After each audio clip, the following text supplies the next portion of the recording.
গন্তব্যে লঞ্চ ছাড়ার ঘোষণা দিলেও ধর্মঘট অব্যাহত রাখার কথা জানিয়েছেন নৌ শ্রমিকরা। 11 দফা বাস্তবায়নের দাবিতে অনড় রয়েছে বাংলাদেশ নৌযান শ্রমিক ফেডারেশন। দুপুরে আন্দোলনরত শ্রমিকদের সঙ্গে কথা বলেন লঞ্চ মালিক সমিতির নেতা ও বিআইডব্লিউটিএ কর্মকর্তারা। পরে সদরঘাট থেকে বিভিন্ন রুটে লঞ্চ ছাড়ার ঘোষণা দিয়েছিলেন মালিকরা। এরপর কয়েকটি লঞ্চ ছাড়লেও দুর্ভোগ কমেনি সাধারণ যাত্রীদের। এর আগে বেতন স্কেলের পূর্ণ বাস্তবায়ন সহ 11 দফা বাস্তবায়নের দাবিতে মঙ্গলবার সকালে শুরু হয় অনির্দিষ্টকালের ধর্মঘট। এতে সকালে রাজধানীর সদরঘাট, বরিশাল লঞ্চঘাট থেকে ছাড়েনি নৌযান। খুলনা, মোংলা, পায়রা, চাঁদপুর ও নারায়ণগঞ্জ বন্দরে বন্ধ থাকে পণ্য ওঠানামা। নৌশ্রমিকদের চলমান ধর্মঘটের খবর জানাতে সদরঘাট লঞ্চ টার্মিনালে আছেন রিপোর্টার এমআর আমিন। যাচ্ছি তার কাছে। আমিন,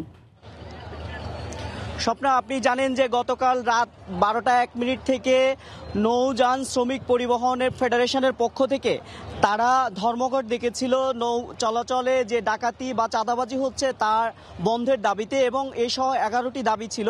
সেই দাবির প্রেক্ষিতে গতকাল থেকে দক্ষিণবঙ্গ সহ বিভিন্ন অঞ্চলে যে লঞ্চ ছেড়ে যাওয়ার কথা ছিল সেই লঞ্চ ছেড়ে যায়নি, এবং গতকালের এই অব্যাহত ধর্মঘট আজও কিন্তু সেই ধর্মঘটের কিছু অংশ আমরা দেখতে পেরেছি। তবে এই ধর্মঘটের মধ্যেও কিছু কিছু লঞ্চ দক্ষিণবঙ্গের বিভিন্ন অঞ্চলে ছেড়ে গেছে।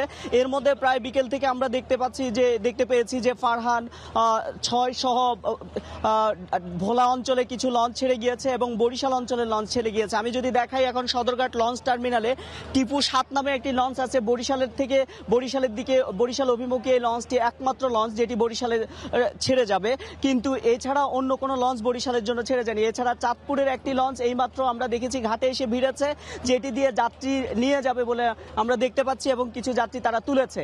এছাড়া দক্ষিণবঙ্গে পটুয়াখালী বা বরগুনা অঞ্চলে কোনো লঞ্চ ছেড়ে যায়নি। হুলারহাটের একটি মাত্র লঞ্চ হুলারহাটের উদ্দেশ্যে ছেড়ে গেছে। দক্ষিণবঙ্গের অন্যান্য অঞ্চলের কথা যদি বলি, মুলাদির শৌলা অঞ্চলের জন্য যে 2টি লঞ্চ এখনো দাঁড়ানো আছে সদরঘাট লঞ্চ টার্মিনালে, এছাড়া অন্য কোনো লঞ্চ এখান থেকে ছেড়ে যায়নি। মোটামুটি ধরা যায় যে 10 থেকে 11টি লঞ্চ এখান থেকে ছেড়ে গেছে, এবং ছাড়ার জন্য 2-1টি লঞ্চ আরও অপেক্ষা করছে। তো মালিক পক্ষের সাথে আমরা কথা বলে যেটি জানতে পেরেছি, তারা আমাদেরকে জানিয়েছে যে অব্যাহতভাবে এই লঞ্চগুলো ছেড়ে যাবে, যাত্রীদের যাতে ভোগান্তি না হয় সেটি তারা দেখবে, এবং যারা ধর্মঘট ডেকেছিল তাদের একটি বৃহৎ অংশ তাদের সাথে একটি সমঝোতা হয়েছে, কিন্তু বাকি যারা এখনো সমঝোতা আসেনি তাদের সাথে সমঝোতার চেষ্টা চলছে। এই ছিল আসলে সদরঘাট লঞ্চ টার্মিনাল থেকে লঞ্চ পরিবহন ধর্মঘটের সর্বশেষ। নৌযান শ্রমিকদের চলমান ধর্মঘটের খবর জানাতে সদরঘাট লঞ্চ টার্মিনাল থেকে আমাদের সঙ্গে যোগ দিয়েছেন রিপোর্টার এমআর আমিন।